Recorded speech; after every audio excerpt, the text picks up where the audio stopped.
The Bears are who we thought they were. That's why we took the damn field. Now, if you want to crown them, then crown their ass. Bears. Stafford down the middle is intercepted. DJ Moore.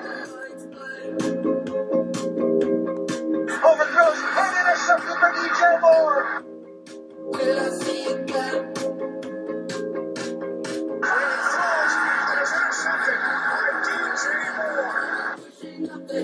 Searching for the thrill of it. Takes the snap from his own end zone, lines up, throws, intercepted, pass deflected, picked up by DJ Moore. 4 to 10, 5, end zone, touchdown Bears. DJ Moore, pick 6. You are tuned in to the Chris and DJ Show with former Chicago Bears nickelback DJ Moore.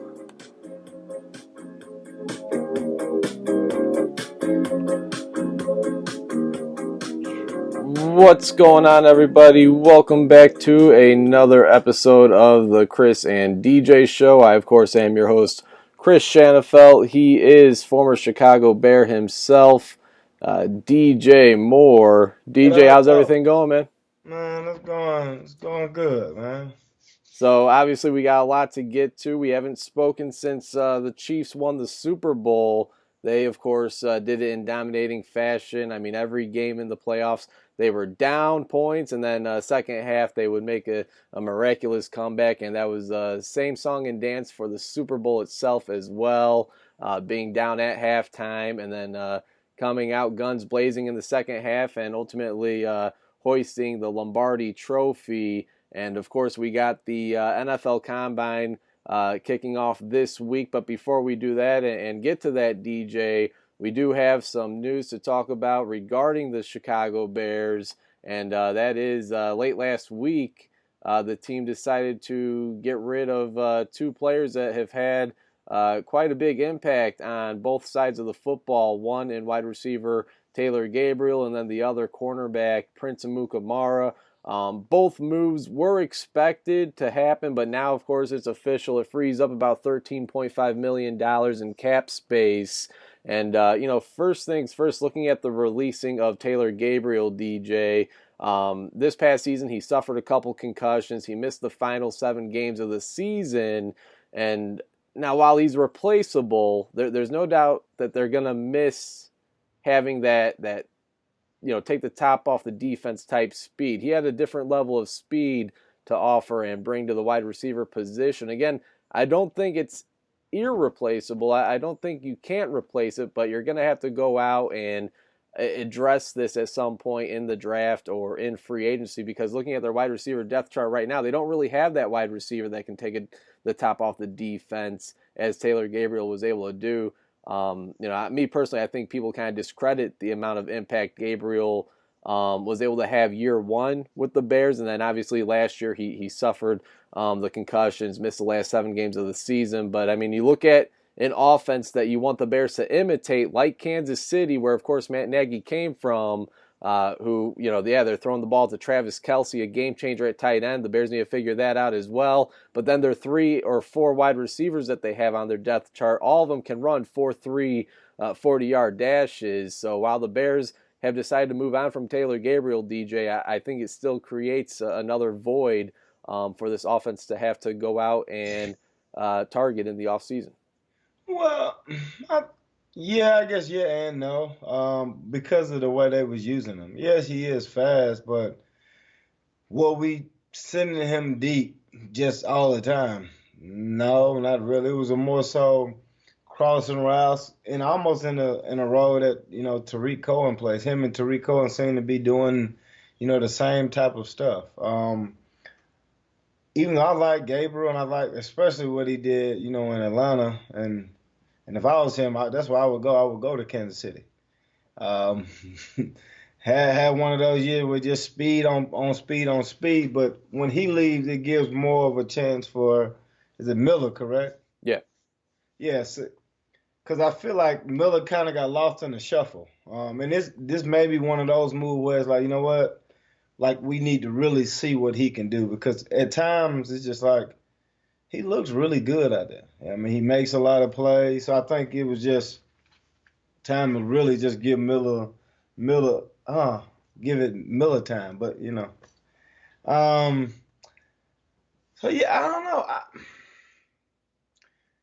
Is Patterson coming back? Patterson can run. You I know, mean, you can always. there's rumors about Patterson possibly getting cut as well. I mean, he added the extra dimension though on special teams, not only as a return man, but he was a grade A uh, uh, gunner as well for the Bears. So Yeah. I would like to see them bring him back. It's not like they're paying him a ton of money, so I think that you kind of get your value there. Where, as you mentioned, DJ, I mean, those final 7 games that Taylor Gabriel missed due to injury, that was pretty much when Anthony Miller kind of started to step up. I mean, that was a player that a lot of people had high expectations for year 2 of his career, and it didn't really go to. It didn't really catch anybody's eyes. Anthony Miller's start to the season, but those final 7-8 games was really when he decided to turn on. So you could be onto something when you mentioned that maybe this is just something for the Bears to kind of try and get Anthony Miller more incorporated into the offense. Well, we talked about it before. It just seemed like we had too much. Like, oh, we got receivers that can do everything. We got this, we got that. They just saying, you know what? We're gonna just try to make it simple. We're gonna have a certain guy for this role, a certain guy for that role. To make it, I guess, simpler for Nagy to call the plays. I don't know. You know what I mean? So I understand cutting Gabriel because of, I guess he would take a cap hit, or when you're trying to save money. But well, my question: What do you see somebody in the draft that you like? Have you talked to some people, or do you see 2 or 3 people? Because if I let you go, then I got to see more than one, because I don't know how the picks will fall. In my favor, my favor or whatnot. So I think you can always find speed. Now, speed that can like catch and take hits and do all that other, like that Tyreek Hill stuff. Like it, you don't find it that you don't find it that often. I do expect Gabriel to land on his feet because he just is.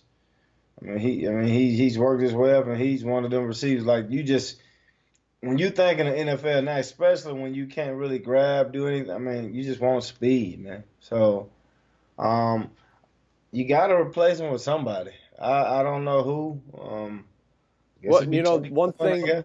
one thing that a lot of people were harping on last year, and I was a part of it, Tariq Cohen at wide receiver. Do you see?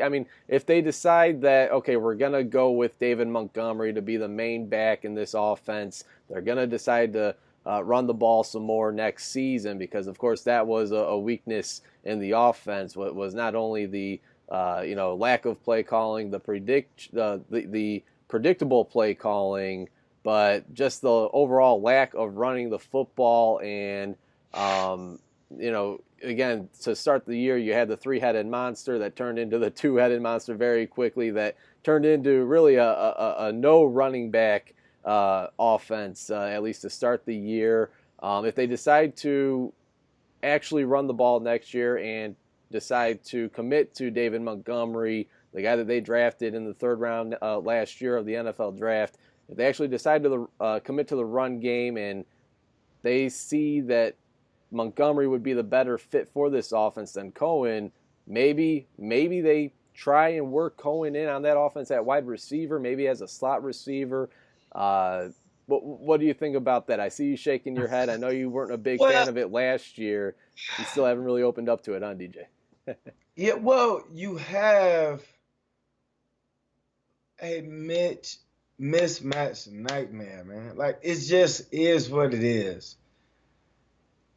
We seen what he came in the league and done, and then he did it last year, and then this year you kind of just stop featuring him. Like, I don't. You drafted a guy in the 3rd round. Like, this cat is like, he on his 3rd. He's doing it. I just don't get it, man. It seems like certain people or certain teams, I think, just like, you have you mismatch. Just use it. If they don't adjust to it, that's on them. We watched Minnesota made the playoffs, right? Yes. We beat Minnesota twice, correct? Yeah. I mean, the Yeah. second game they didn't play any of their starters, week 17 of the But season. even But yeah, I they think did beat the them. first They beat one, them I twice. think they still beat, but it was the That Tariq first Cohen. game they dominated them. It was the Tariq Cohen show. They could not guard him with a linebacker, so they started to double team him. If you're double teaming my running back out of the backfield, then somebody else is open. But to me, that was like the first game where you seen it's like, okay, like we gonna use them. Like you don't have to sit back there and just hand the ball off and run it. Um, do a screen pass out the backfield or release him out a short pass. It's the same as a run. You just use what you got. And it seemed like it was like, okay, he's throwing it too much. Now he's thinking too much. Now let me run it. We not getting yards, but let me still run it. We don't have Howard, so let the rookie run it. Don't let the guy that you brought over run it. Tariq Cohen, when he come in, just do screens. Like, just to me, like he should be on the field at least 70, 75%. And if you put him at receiver, he can run the routes. But the routes he was running, they were running corner routes, and it's like for an inaccurate quarterback to be throwing corner routes to a 5'2", 5'3"? 5'6" to be exact, but I mean, not far still, off. even if it was me at 5'8", which is not much taller, it's like it's just a harder pass to make. He's a mid. Take this, for instance. Like New England has championships because the running backs come out the backfield or mismatch. They will give the MVP to Tom Brady, but what you know is he threw the ball 5 yards. James White is making people miss. Kevin Ford is making people miss. It's just always like that. It's really short routes, mismatch. Burkhead, Danny Woodhead. Like it's just the thing with New England. It's just a mismatch. And if you're not gonna adjust to it, shame on you. But if you're not going to use it, shame on us. It just doesn't make, like, he would have, to me, he has to be frustrated. Has to be. Because he was in line to get some cheese. He should have been in line to where he would be thinking about not coming to camp. Now he got to really come and be like, man, he got to fight for his position. It doesn't make any. And it wasn't him. It's just like you set it up to where he didn't. It blows my mind. We talked about all year. It's just like it was just mind boggling, man, to watch it. It truly was, man. Yeah. I And mean, it speaks to the ego of Matt Nagy. Really wanted to work that passing game, and when all else fails, it seemed as if last year he still didn't want to run the football. We've seen when they would even incorporate the fullback in the running game and run I formation. That was one of the better formations that they ran all season long on the offensive side of the football, and it actually worked more times than not for the Bears last year. And you could just tell Nagy did not want to resort to doing that.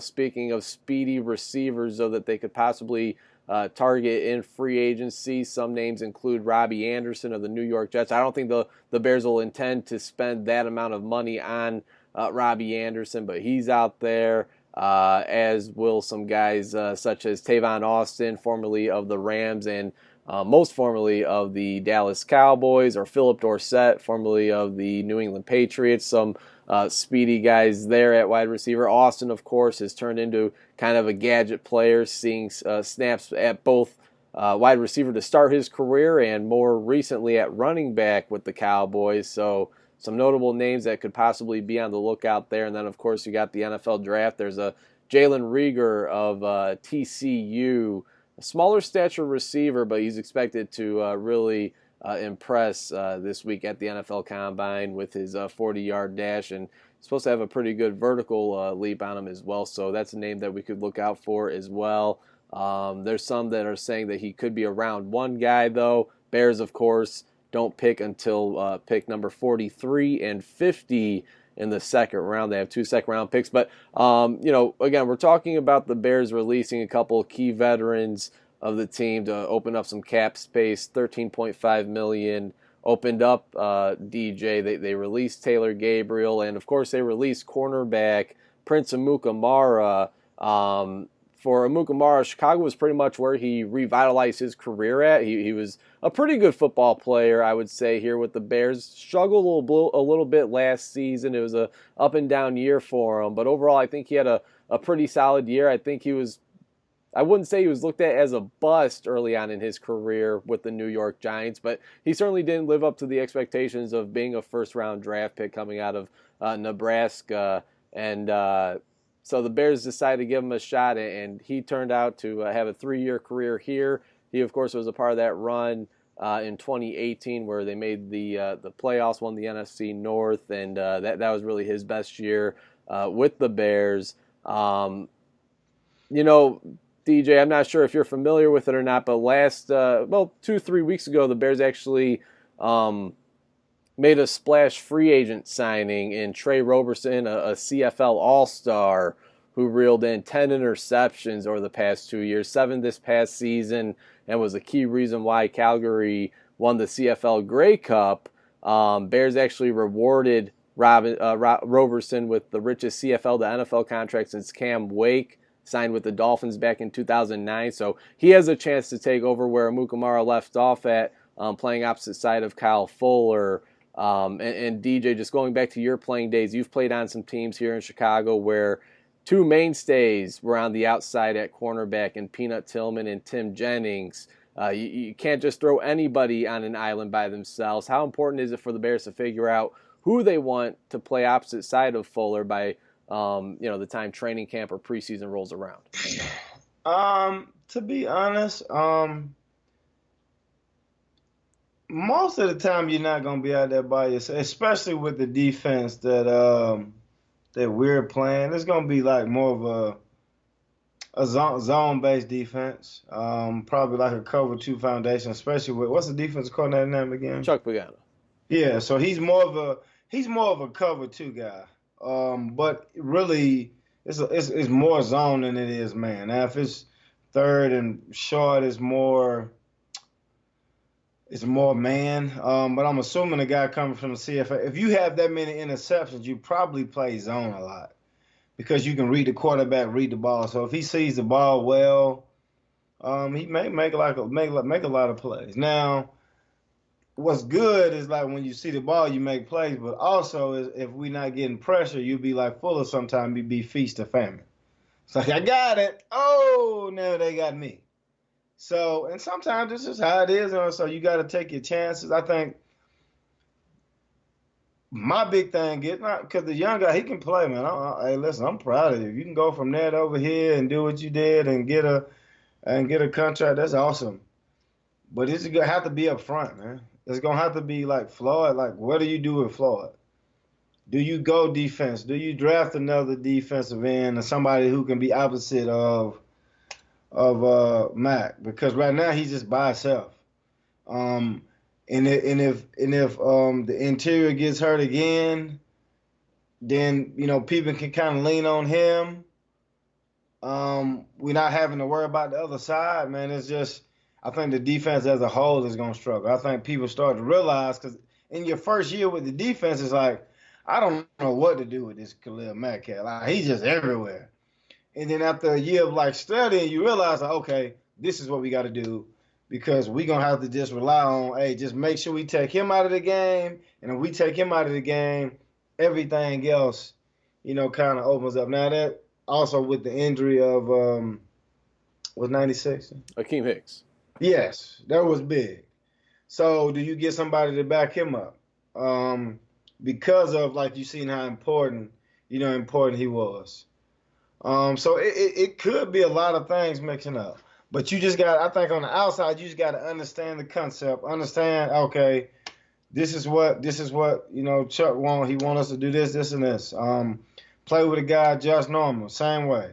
had a cover two scheme. He just understood if we send in like a 5-man pressure, tuck inside, you can jump the route. We stay at 9 yards, just sit there. Go and get it. If you don't understand it, you run out and the receiver catching on you, somebody else going to be in there. So you just got to understand the concept of like, what are we trying to do? And to me, it seems like you getting guys that can actually like read the quarterback and play zone. I'm assuming he can play man. Is he a big guy? Yeah, he's got decent size. He's about 6 feet, Yeah, 195. so he's a bigger variety because I think how big is Fuller? Fuller about their same Yeah, size? he can't be too much bigger. He might be a Yeah, little too bit, much but big. He might be about 5'11", but yeah. So to me, I think it's more important, especially if you built from the front back. Is the people in the back just got to be able to understand the concept, see the ball, and just go. Now, if you built from the back up, I mean that's more so the Darrell Reeves type, Jalen Ramsey like type. Like, hey, they can just guard you for an extended period of time, and even with that, I mean that's terribly hard. So this big thing is just trying to either is Floyd like what year is this? Is he on his like 5th year option or yeah, how does that? they gotta decide what they want to do with them. If they want to place the franchise tag on him to keep him, me personally, I've never been a big Floyd guy. I think he's certainly had more than enough time to prove his worth to the team, especially the last couple of years playing opposite side of Khalil Mack, and he just hasn't been able to really to bring it all in. And I would be all right with them moving on now. The thought is that they want to bring him back, whether that's franchise tag or work out a short term deal. I don't think that I think teams will tell themselves that they could bring the best out of them. I think there will be a long term deal out there waiting for them. But I don't know. With Ryan Pace, it's hard to guess. You know that this is his guy, another one of those guys that he actually traded up for in the draft to select in the first round. And he's been harping on how great of a football player Leonard Floyd is and how great he looks. But come game day, we haven't truly seen it too often. So they have the decision to make with Leonard Floyd. Well, and that is hard sometimes because you would probably see a guy press one like, man, like he just gets it and he's doing everything he needs to do and just at the game and what's hard about it is like he'll show flashes and it was just flashing like, oh my word, and then all of a sudden then the lights go out for a month or so, and then all of a sudden the lights will flicker back on again, and it'll keep getting you hooked because you like, man, you're long, you can pass rush, you can do this, but like why is it not, why is it not, why is it not consistent? So I don't know. It is hard to find pass rushers, but it seems like more and more of them have been coming out because he is small though. So I mean, you can almost convert a linebacker, honestly, but I mean, some gotta give. You don't need help on the other side because if you can get the other side, it essentially be like kind of look like what San Francisco has been doing, like all them first round draft picks. It's just like on the defense line, it's like hike and sack. You know what I mean? So something has to happen with it, and I think he's one of the most important pieces. Is like can he turn the corner, man? Because if Yeah, he can turn I'm the corner, tired of asking that question, DJ. I'm ready for another team to take on that question. So I'll be perfectly fine with that. But we'll see. I mean, it's certainly not out of the realm of possibility that he does return here to Chicago. So we will see. And certainly another part of this defense that there's a big question mark on is the safety, strong safety, opposite side of Eddie Jackson. Obviously, Clinton Dix was the starter there last year. Had a decent year. More so in the beginning of the year. He got off to a really good start. But overall, his numbers were better. Let's be clear. had an all right Let's be clear. season. But he's hitting free agency. Do they decide to bring him back? Do they decide to address that in the NFL draft? We will see. But I mean, this defense, you got a couple of questions to answer with safety, with Leonard Floyd. Do you want to bring him back or not? And of course, middle linebacker as well, with both Nick Witkowski and Danny Trevathan entering free agency as well. So this could be a very different looking defense, come training camp, come regular season. So those are certainly some holes that they're going to need to fill and some decisions that they're going to have to make. Certainly not any easy decisions. But moving on to the offensive side of the football, DJ, one thing that has not changed, and that is the questions regarding the quarterback position on this team as of late. And last week, the rumors were flying all around that Raiders quarterback, after he posted a picture on Instagram of him and Khalil Mack meeting at midfield after the game in London from this past season. There's a report that if the Raiders are serious about getting rid of Derek Carr, that the Bears will be all ears and interested in bringing him to Chicago. I know you're a fan of his. Why do you think, why do you think Derek Carr gives the Bears a better shot over, let's say, I'm not even going to say Mitchell Trubisky. That's quite obvious. But why would? No, it ain't really. But yes, Why I would? see. Well, all right. I'm gonna just throw it out there. I think it's quite obvious. But why would, let's say, Derek Carr be a better choice over somebody like Andy Dalton? I think his arm. He has a very accurate arm. I think in this offense, you gotta first be accurate. Now you gotta be quick with making decisions. I think he could have been he could have threw for a lot of yards, but in the offense that he was in, it was just I think Gruden kind of held him back. Well, we've seen him, be in the Pro Bowl and have the year that he had, but he's a really accurate quarterback. On top of being accurate, on top of knowing where to go with the ball and thinking quick, he's athletic, man. He don't run a lot, but he can move. So I think he has, and not that Trubisky. Trubisky's accuracy is just concerning. Like he'll overthrow. Overthrowing cats, kind of like what old buddy did in the Super Bowl when he overthrew when he probably would have won again. He just like that doesn't make any sense at this level. It just like I can't. At least Garoppolo knew where to go, though. I mean, Trubisky would have probably missed Sanders going. I've seen him overthrow people like that, though. That's the thing. It's like overthrowing people in the National Football League shouldn't be. Now, if in high school, quarterback might, let me just show you how far I can throw the ball. I've seen that. You know what I mean? He just kind of like trying to air it out.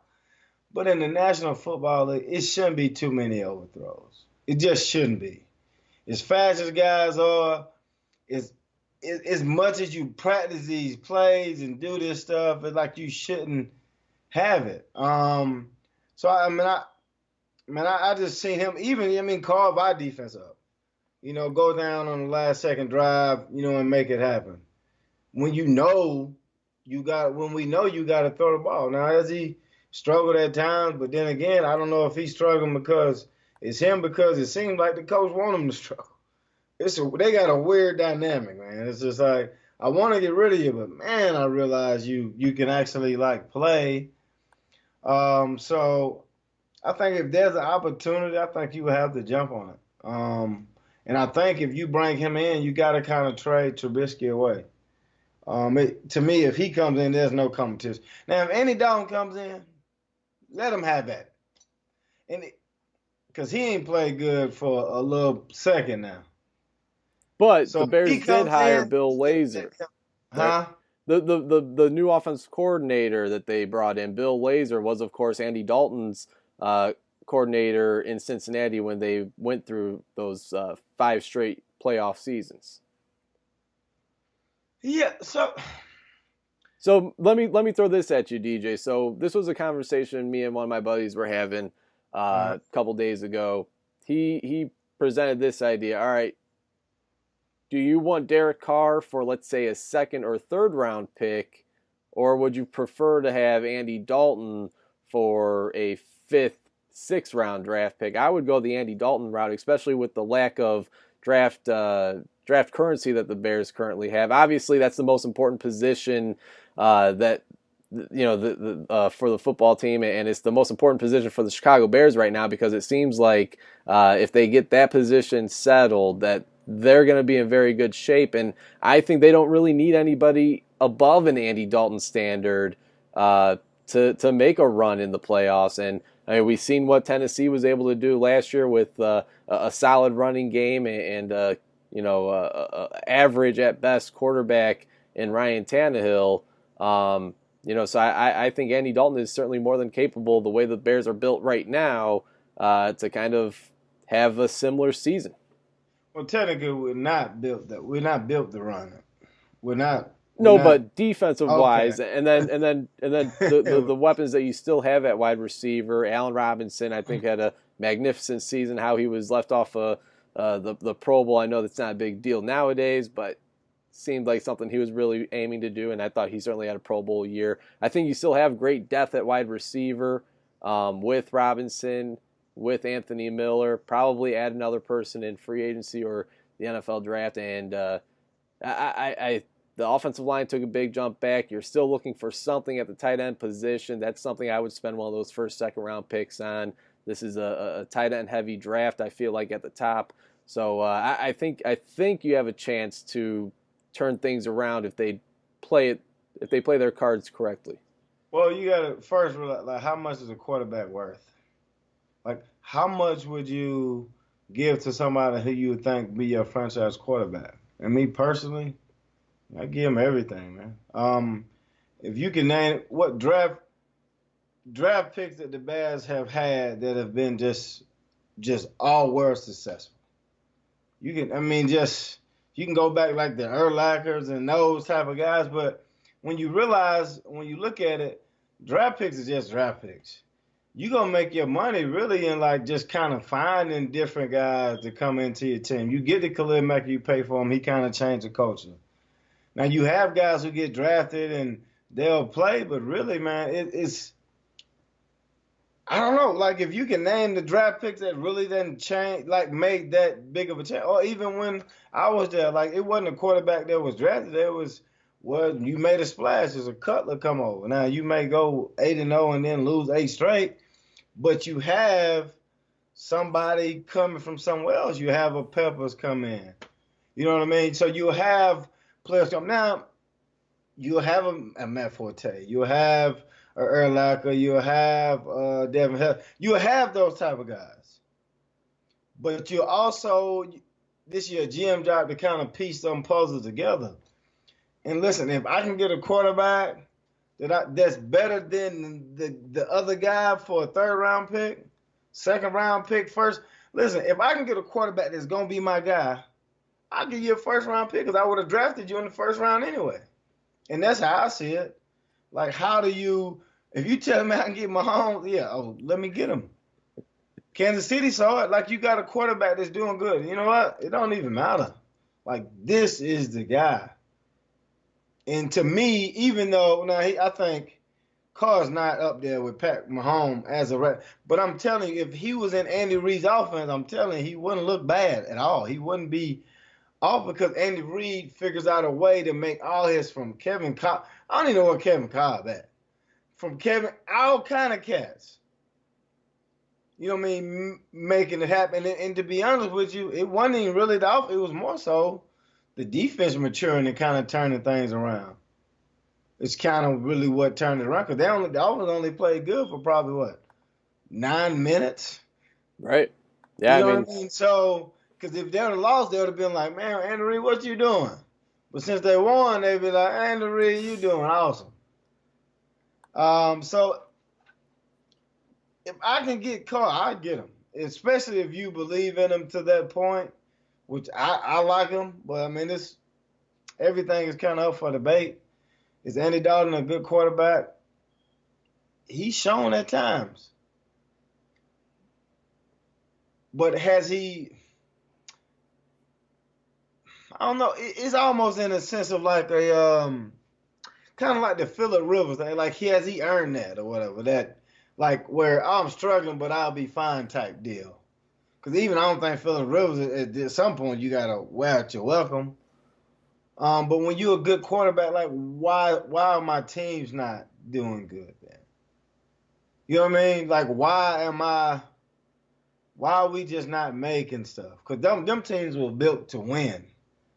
Now, they got in the playoffs and they were struggle, but it's like, why are we not, like, why are my numbers not the same, and why am I looking this way, and if my coordinator's gone, am I still, not looking good, or like what is it? Like to me, like an Aaron Rodgers. Like if you get another coach in there, what's gonna happen? He gonna still look like himself. It's just what it is. So I don't know, but you got to bring in somebody to compete with him. Honestly, it's got to be somebody at this point.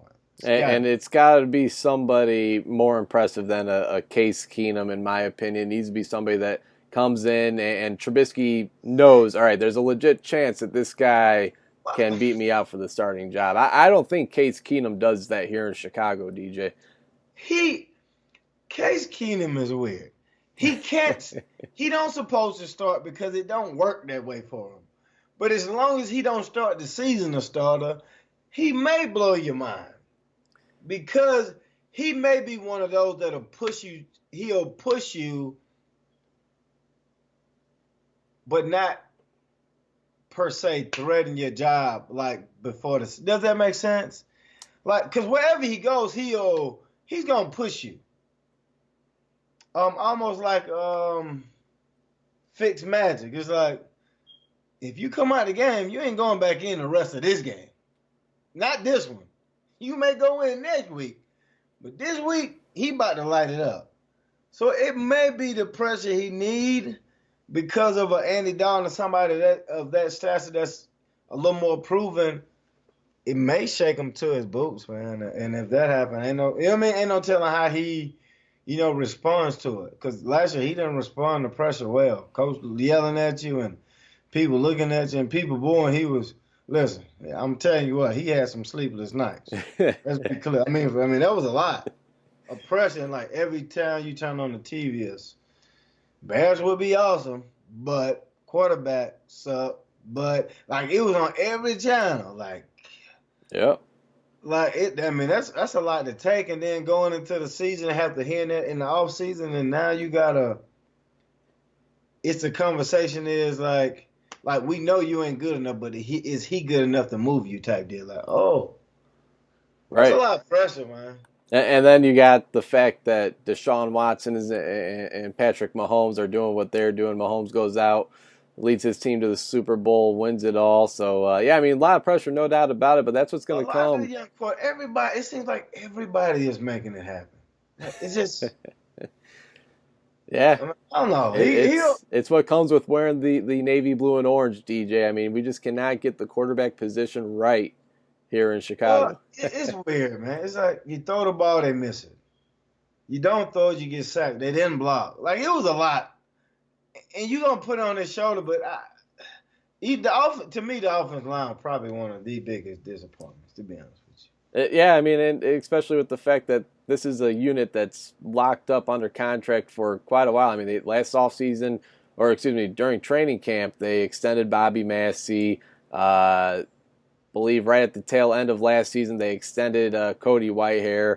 Kyle Long, he was still under contract. Luckily, he took one for the team and called it a career to save the Bears some money and some headache. But, yeah, I mean, that was definitely a unit that failed big time last season, as did the offense in general. You could look at the play caller as well when talking about that. But, yeah, I mean, whether it's Andy Dalton, Derek Carr, or maybe a Marcus Mariota or Case Keenum, I mean, there's no doubt that the Bears have to bring somebody in to pressure and compete with Mitchell Trubisky, and we'll see how he reacts to that competition because the past 3 years he's had Chase Daniel and, of course, year one, Mike Glennon, but those aren't really guys that you're going to be worried about in terms of sneaking up on you and taking your job, especially when you're a young quarterback that the team is still trying to learn about. Now it seems like we know exactly who Mitchell Trubisky is. We'll see. We'll see if maybe year 4 is the year for him or not. But again, no doubt about it, they need to bring some competition in. Now moving on, transitioning, DJ, to the NFL Combine. This week we got the NFL Combine in Indianapolis. It's a big week. It's certainly a week where you learn a lot about these prospects. Teams learn a lot about these prospects in the interview process, and then we get to see how fast they run a 40-yard dash, how high they can jump, how much they could bench press. I know you loved going through that process, DJ. Your thoughts on exactly how much stock is put into these workouts and exactly how much it matters and how much it does or does not translate to being a pro player, because we've seen some pretty good players put up some ugly numbers in the NFL Combine and turn into some of the best players in NFL history. I mean, Jerry Rice ran a 4.7 40-yard dash, for God's sakes, and he turns out to be the greatest wide receiver in NFL history. So some would say. I would go Randy Moss, but Jerry Rice was a little bit before my time, so I can't totally speak on that. But again, point taken. Just because you run a 4.7 doesn't mean you can't have a career, a great career at that. But how much stock, how much attention do you pay to the NFL Combine, DJ? I pay a lot to it, but because I just like to see him run and work out. I think all these cats can play if you give them an opportunity. And when you see it in the league, a lot of times you just got to give people opportunity. Now, sometimes you'll get a pleasant surprise, and small town players will run fast, and it'll get them just more notoriety and get them a better opportunity to get on the team. But you could technically watch their film really and know, or go to their practice and talk to their coaches about, how these guys, how they prepare, and what are their character like. But the NFL gonna do it their own way. You know what I mean? They call them, because it really should be like, you should be paid for this week. Let's be clear. It, it's just, to me, it's just so backwards, because the NFL is going to benefit from everything that they do. It's going to be on TV. You're going to see it. It's this, like, if I'm here for a week, you need to be paying folks, man. Because you go through a lot, tests and drug tests, and all day, all night, interviews and code. I mean, it's a lot, man. And they put a lot, and it doesn't even need to be that many days. You might well just really let them come and run and leave. That's all they want to see. Whenever you leave a room, they're going to ask you, hey, what you going to run?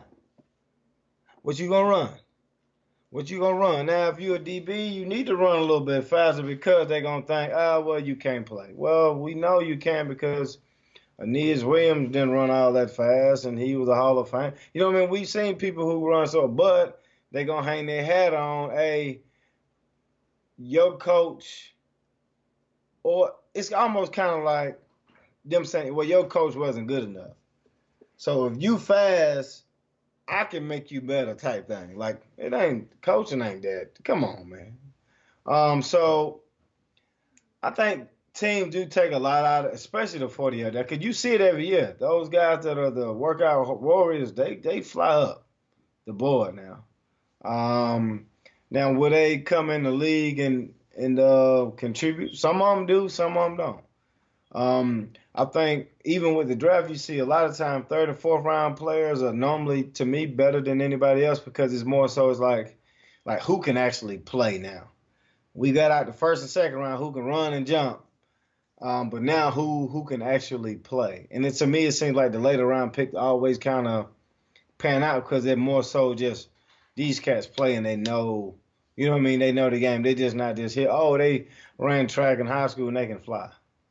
So it's interesting to watch, though. It truly is. And it can be a lot more people at them, man. Kind of like you see like a Thielen go from just a random tryout to getting paid. Like, it's a lot of people who can play. It's just a matter of just being seen or not. And that's why it's probably more important to go to a bigger college than a smaller one, because people just get to see you. Yeah, no doubt about that. And yeah, I mean, if it wasn't for Adam Thielen, he actually had to pay his way for a combine. That was back when the NFL was doing the regional combines, and he actually had to pay his way to impress scouts there, and then obviously signed on to, or had to try out with the Vikings, signed on with the Vikings practice squad, made an impact on special teams before now turning into one of the league's top wide receivers. Your draft experience, DJ, I mean, you came out after your junior year at Vanderbilt. You played both wide receiver and defensive back. How difficult was that decision? Was it difficult at all to enter the 2009 NFL Draft. How did you come up with that decision? I know they have guys, or at least nowadays, you're able to get a grade from teams where they think you'll go in the NFL Draft. Did you have that same? Were you able to get a grade, a thought on your perspective, as an NFL player from NFL teams before you made that big decision? Oh no, I was gone, man. After the bowl game, I had got on ESPN. I was up out of there. Well, when I first came to school, man, my idea was like, man, like if you can't do it in 3 years, you ain't good enough. And that was just me, the way I thought about it. And I told my academic about like, hey, man, you need to put me on that 3 year track, man. He like 3 years, you ain't that good or whatever, whatever. I'm like, man, listen, like after 3 years, I'm up out of here. He was talking about the LSU kick. You know, LSU traditionally have the cornerbacks, and I think they had, I forgot what the guy's name was. You good as I'm like, listen, you need to put me on the 3 years, man. So my first year, I started at my first 9 games. First couple games, I did real good. And then as team started to scout, didn't know I didn't like to tackle a lot. Then I got a lot of crackback blocks, and I had to go and tackle and fill in some gaps, and I kind of struggled a little bit. So I got benched like my last 3 games, I think. So coming into after my true freshman, so I started 9 games, and then my sophomore year, I kind of worked out a lot, man. I kind of blossomed a little bit, and then it was kind of fast paced from there. I kind of after that year, I was like, yeah, it's that time after that. So even starting my junior year, I knew I was gone. People interview like, I don't know. I'm just waiting till the end of the year. So it's man, no joke, because I hurt my foot in the bowl game. So the lady came up to me, hey, what you gonna do? I said, man, I've done all I can do. I'm gone. So after that game, I think I flew down like to Florida. Like I didn't even go back to school. Like I was gone. Like what they said, it's gone. Like you forget it. So I think I had it in my head already. Like I knew knew what I came to do. I didn't do no school. I wasn't taking no exams, no nothing. It was just I was gone. Kind of had to redo that work, and some of my hours didn't transfer when I went back to school. But it's just easy here, no. So I kind of knew it. And then and really the training process was hard because I had hurt my ankle pretty good though. So I mean it pretty much the whole time, man. I just kind of was getting ice, and they had this little. It was the worst thing. It was like a little ice pick, and they would like rub the swelling out. Oh my God, it was the worst feeling I've ever felt. Like it literally like he stabbed your skin and like scraped the swelling out. Oh my goodness, I hated it. I literally stopped. I told him I was okay. You know what? I'll go and work out, man, because I can't feel that. I just couldn't do it, man. But it was a cool little process though, man. I'm looking at your scouting report right now, DJ, and it's on NFL.com. Doesn't have who wrote it. I know Lance Zierlein writes them nowadays. I'm not sure if this was one of his or not, seeing as it was 11 years ago now. But just looking at it, measured in at 5'9", 192. You ran a 4.56 40-yard dash. You bench press 225 pounds, 17 reps. You had an impressive 39.5-inch vertical leap, 110-inch broad jump, 702 in the 3-cone, and a 4.28 in the 20-yard 20-yard shuttle. Those numbers, DJ, obviously helped you turn into a fourth-round draft pick by the Chicago Bears. But looking at some of what this scouting report has to say about you, some of the positives, I'll start off with some of the positives. Good upper body size, good upper body build for his size, very quick to support the run or attack, quick screens and passes in the flat, quick reactions and instincts make him a natural in zone, not contact shy, so receivers will expect to get hit on shorter routes, sits on routes and closes very quickly to make quarterbacks pay for their bird dog, whatever that is. Looks like he knows routes as well as the receiver does. And then now we got to bring you down a little bit, DJ. Looking at some of the negatives, barely adequate height for a corner, thin legs, not asked to press much, lack of size could make bringing down bigger and quicker NFL receivers tough when closing fast. Can be dominated by good blocking receivers. A bit slow to react when receiver stutters and heads up the field. May not have the recovery speed to catch up to a quicker NFL wide receiver using fakes or double moves, and his aggressive style could also cost him in this regard. Doesn't always secure the ball. Now, this is looking at your wide receiver and punt return ability. Doesn't always secure the ball or make good decisions on punt returns while trying to do too much. Your thoughts on the scouting report NFL.com supplied for you when you were coming out in 2009? Yeah. I did, because I used to I didn't fair catch often, because to me it was harder to fair catch it than return it, and I hated just having to catch it. I just hated that. So sometimes I just look down and kind of judge it and just go for it. Either that or let it drop. The speed thing, yeah, I've never been all that fast, really. And that was really my concern with even going to the company. Like I wanted not to even run it. Looking back on it, I shouldn't have. I don't think. I mean, it's not like you weren't not fast. I mean, a 4.56 isn't. Well, yeah, but that's the thing though.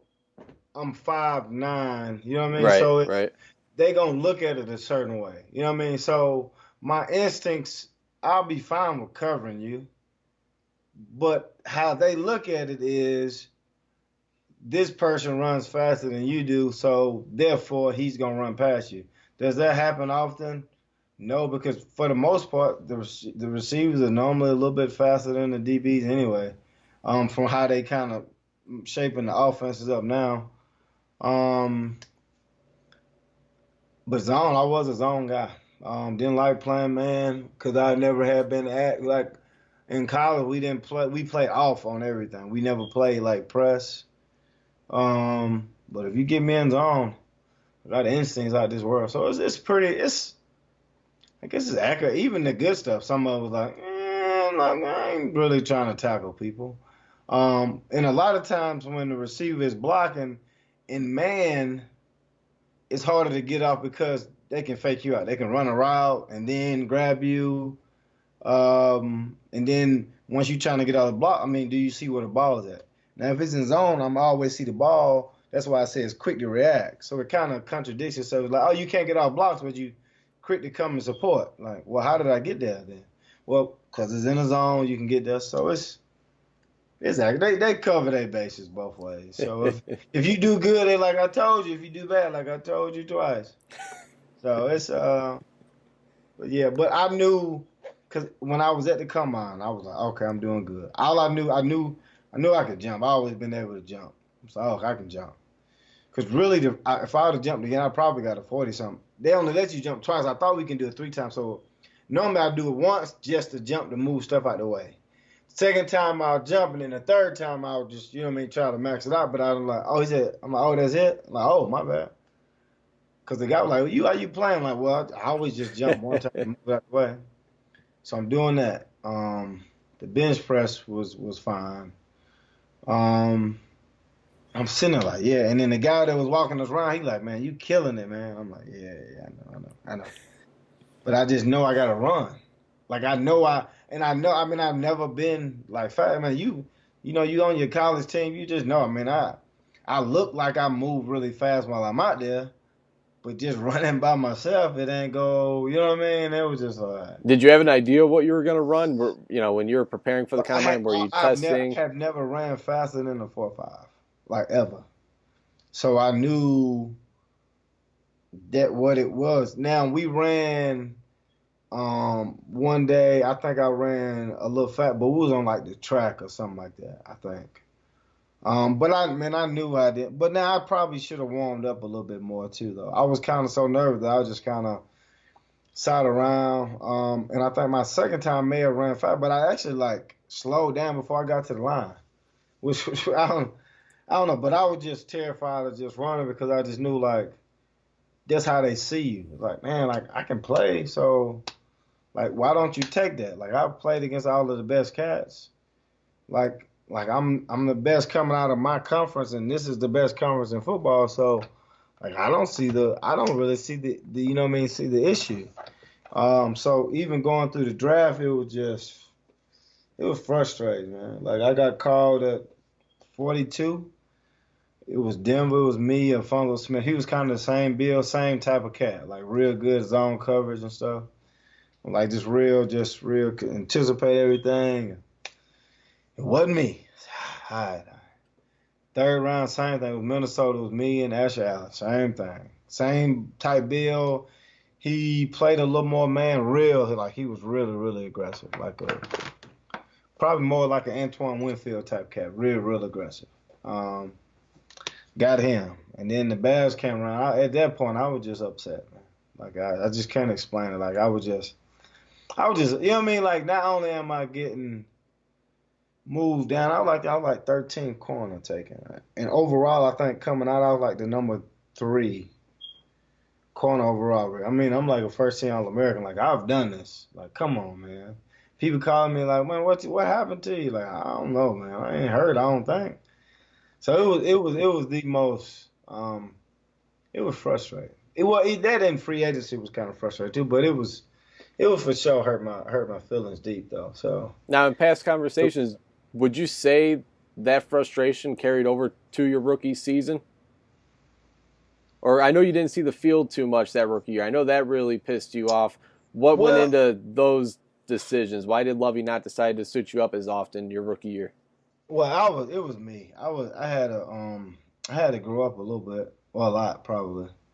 My attitude had always been really bad. So even in college, I struggled a little bit with people telling me what to do. You know what I mean? I always had something to say, which was terrible. So I realized because in high school they may put up with it, in college it was like, eh. But when I got up there, it was just like, nah, I ain't doing that. So me and Ho just had words all the time, and it wasn't him. It was really me, just like all the time. Like, damn. And in my head, it's like, just shut up, man. I couldn't do it for some odd reason. I don't know what it was. So we get there for the rookie. What is it? The rookie mini camp. Yep. I smash it. I'm like, yeah, here we go. And then we get like the camp. So my problem was I had a bad attitude to begin with, but I didn't like practice.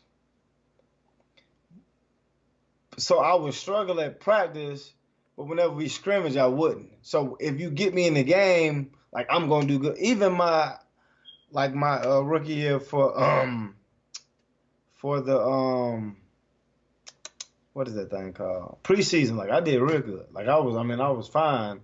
But it was just in practice, I couldn't get it together. Like, because I learned fast, and it was just to me, it was just so boring. We would like go over like, this is cover 1. This is what man is. This is what this is. And I'm like, man, just let me play. So whenever we go to the big stadium, man, I would just like show out. And then the first time I showed out, and then we came back, man, I moved up. I was behind Vasher. They moved me up to like second on depth chart. And then something happened. Coach said something. I said something to him. Like, shh. The next day, I was at the bottom of that thing. And then like a week later, honestly, I think I almost got cut my first year. I almost didn't make it at all because they brought in Hood. And I remember I think Cutler told me, like, hey, man, like, if you don't play good, they gonna cut you, man. Like, because they brought in him. I was like, I shouldn't have mentioned, because my attitude, it was just like, you don't understand. Like, it just was terrible. So it was literally, man, we kind of playing opposite each other in the final game. And like, I think it's always that Cleveland game or whatever. And then I did straight. So, but it's a game. So I had to, so that first year of just, man, I had to do special team, scout team, like, and I don't want to make it sound like that being like the scrub type cat, like, but I thrived in it. Like, cats that started over me, I got to play against them every day receiver. I was murdering cats. Cats didn't want to see me. I was Antonio Brown of the scout team. You know, like I'm like I want you to understand, like I was killing it. Like you know what I mean? So it kind of got me to weirdly enough, I like practice after that. So now from then on, I just enjoyed it. If I didn't like figure that out, I wouldn't have probably made it as long as as long as I did, honestly. Cause even coming to the second year, Lovey was kind of like, "Hey man, you ain't gonna make it. Like you probably gonna get cut." I'm like, "Man, get out of here."